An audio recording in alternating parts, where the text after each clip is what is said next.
Hello. So today we got a leaky chimney and we're looking at it and all the brickwork looks good, the crown looks good. But what we found is they're actually cutting into this flashing and trying to tab it over. And it does, I will admit, it does make it look good, but it's making a leak point.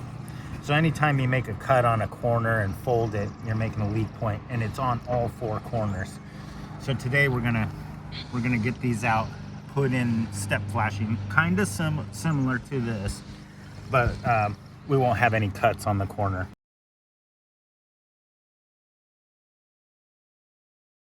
As you can see, the water can just go right in there. Once it gets past this, there's nothing really stopping it.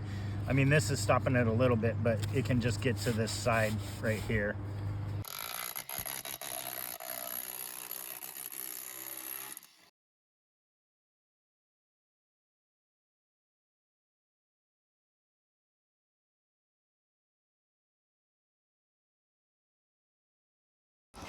So we took the flashing off the chimney, and basically what we found was the counter pieces were cut at the corner and flapped over and then bent. It does look good.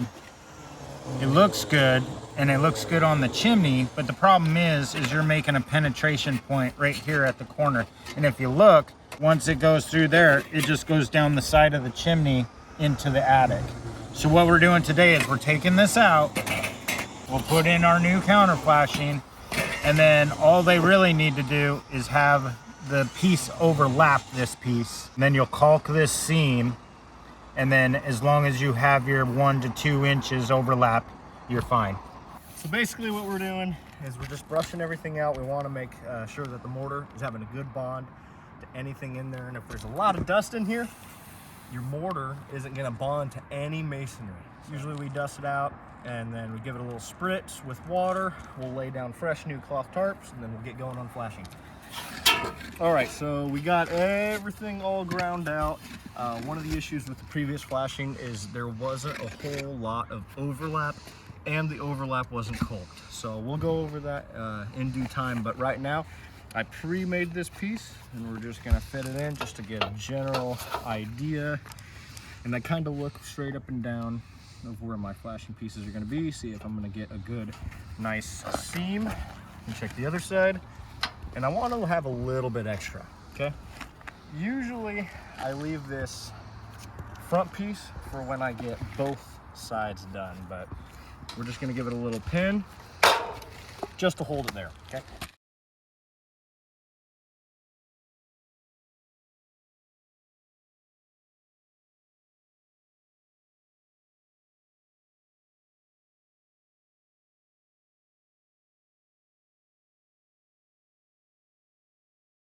Here we're to the point where we're starting to cut our pieces and measuring them off the deck, this being the deck. And through the seasons, roofs are just made out of wood, and wood flexes. If the deck rises and shrinks in summer and winter, you want to keep a good size off the deck so that when this roof rises, it doesn't push up and pop the flashing out, and then you'll start experiencing leaks. If you have it razor tight, they're gonna pop in the next season, and you're gonna have to just do it again. So just keep it off a little bit. The general rule is we want to keep about 3 fingers out. You can go a little shorter, but I don't recommend that. You want to keep a little bit of water protection. Sometimes we experience that sideways rain in the Puget Sound area, and you just want all your bases covered. But having said that, some houses on the Sound, you know, you get big gusts of wind, and if they're out too far, this becomes a sail. It pops out everything, the wind blows it out. Be in, and you want it to be 3 fingers, no more. All right, so we take a look here on that inside seam that we just made. Now we haven't squeezed anything or caulked anything, but just look how tight this seam is. And even if wind blows, I mean, when everything's all squeezed, it's gonna be tight. But you want it to rest like that. You want it to be cut at that. Well, sometimes the base flashing kicks everything out. You'll have to account for angles, but you want it to be this tight before you lay a caulk bead. Now, I'm gonna stay off this a little bit because this is gonna be in the same joint as my front piece, and I'm not doing anything to my front piece yet until I start doing the other side. It's just how I like to do things. Some people do the front piece immediately, but I'm gonna wait.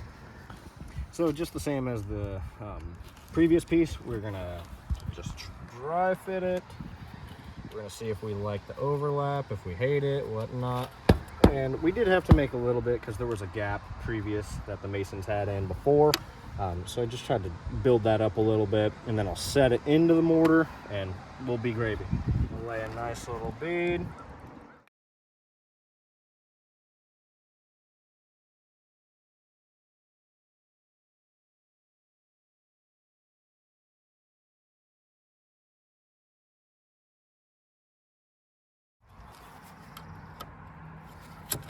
And that pin's just basically there to make sure that when the mortar is setting and it is drying, that a big gust of wind doesn't just come out and blow everything out before the mortar sets.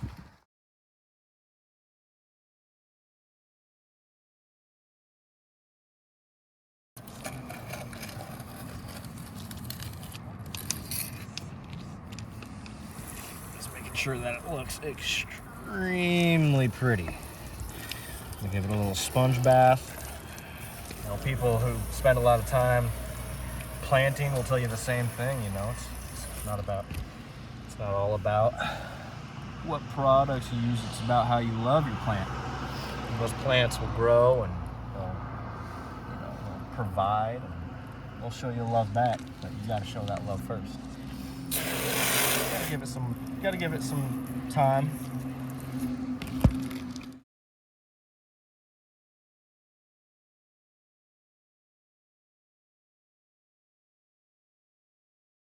Someone coming back up here up on their roof and seeing these two different things. I mean, look at that.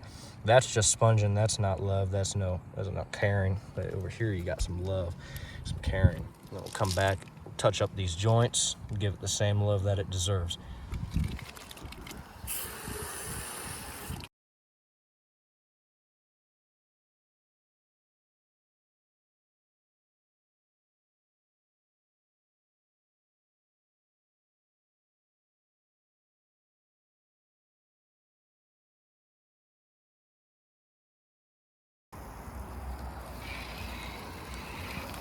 Thank you for joining us today here at Black Horse Masonry. You kind of get a taste of what we do.